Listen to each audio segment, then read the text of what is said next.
प्रिया आणि राहुलची एक अधुरी प्रेमकथा। ही कथा प्रिया आणि राहुलची आहे। शाळेपासून ते कॉलेजपर्यंत दोघांची मैत्री खूप घट्ट होती। सुरुवातीला ते फक्त मित्र होते, पण हळूहळू त्यांच्यातील भावना वाढत गेल्या। प्रत्येक हसण्यामागे, प्रत्येक गप्पामागे एक खास अर्थ होता।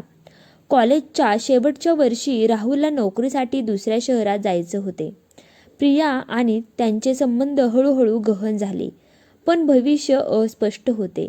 मी परत येईल, राहुल म्हणाला आणि प्रिया फक्त हसली। हसण्यामागे एक आशा होती, पण एक भीती देखील। जर तो परत आला नाही तर? नोकरीसाठी शहरात गेल्यानंतर दोघांचा संपर्क वाढता वाढता कमी होत गेला। Phone calls, messages, video calls सगळे असतानाही अंतर वाढत गेली।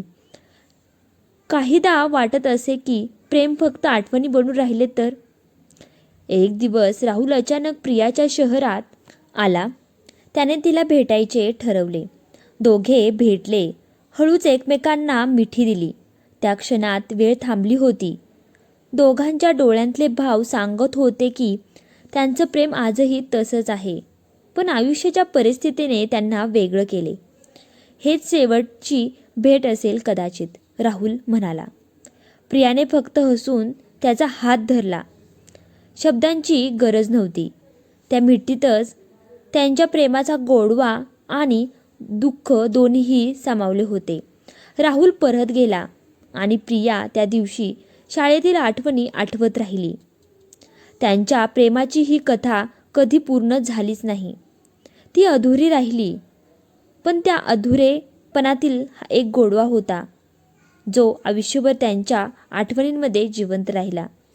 ही छोटीशी प्रेमकथा जर तुम्हाला आवडली असेल तर चॅनलला सबस्क्राईब नक्की करा। व्हिडिओ आवडला असेल तर लाईक करा आणि व्हिडिओ शेवटपर्यंत पाहिल्याबद्दल तुमचे सर्वांचे आभार। धन्यवाद।